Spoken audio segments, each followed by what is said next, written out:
কোন চিন্তাকারী টুকাকারী এখানে গায়ে পাবে না।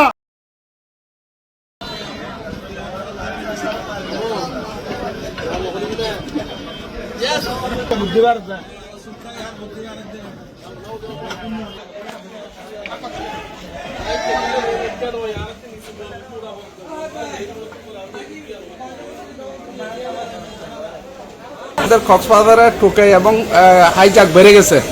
টোকাইদের গ্রেপ্তার করার জোর দাবি জানাচ্ছি। এর প্রতিবাদ আমরা কি মানববন্ধন করতেছি।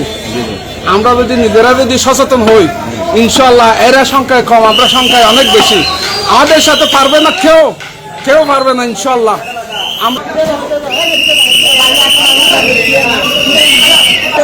ভবিষ্যতে এই এবিসি রোডের ধারে কাছে যদি কোনো সন্ত্রাসী, কোনো সাদাবাজি, কোনো মাস্তান যদি এখানে ঢুকে, তৎক্ষণাৎ ধরে তাকে উপযুক্ত শাস্তি দেওয়ার জন্য আমরা একতাবদ্ধ হয়েছি। এক কথা আমাদের এটাই জানাতে চাই, এখানে কোনো টোকাবাজির স্থান নাই, আর এবং এখানে কোনো সাদাবাজির স্থান নাই। আমরা এটাই জানাতে চাই, আমরা ব্যবসা করি, আমরা আমাদের ব্যবসায়ীদের কোনো আঘাত হলে আমরা কাউকে সাথ দেবো না। এখানে কেউ যদি আসে টোকাবাজি করতে, সাদাবাজি করতে, আমরা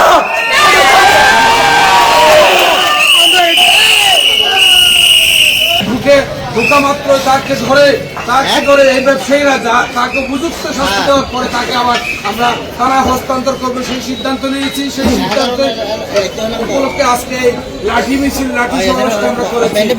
অতর্কিত ছিনতাইকারী এবং টোকাকারীরা আমাদের এক দোকান কর্মচারী এবং সহযোগী ভাইদের কাছ থেকে আপনার মোবাইল ছিনিয়ে নিয়েছে। এর প্রতিবাদে আমরা আজকে লাঠি সমাবেশ করতেছি। আমরা ব্যবসায়ী ভাইরা এবং সহযোগী ভাইরা আমরা ছিনতাইকারী এবং টোকাদেরকে মেসেজ দিতে চাই, আগামীতে এই ধরনের কোনো কার্যকলাপ ঘটনা ঘটলে কোন ছিনতাইকারী টোকাকারী এখানে গায়ে পাবে না, জীবিত যেতে পারবে না।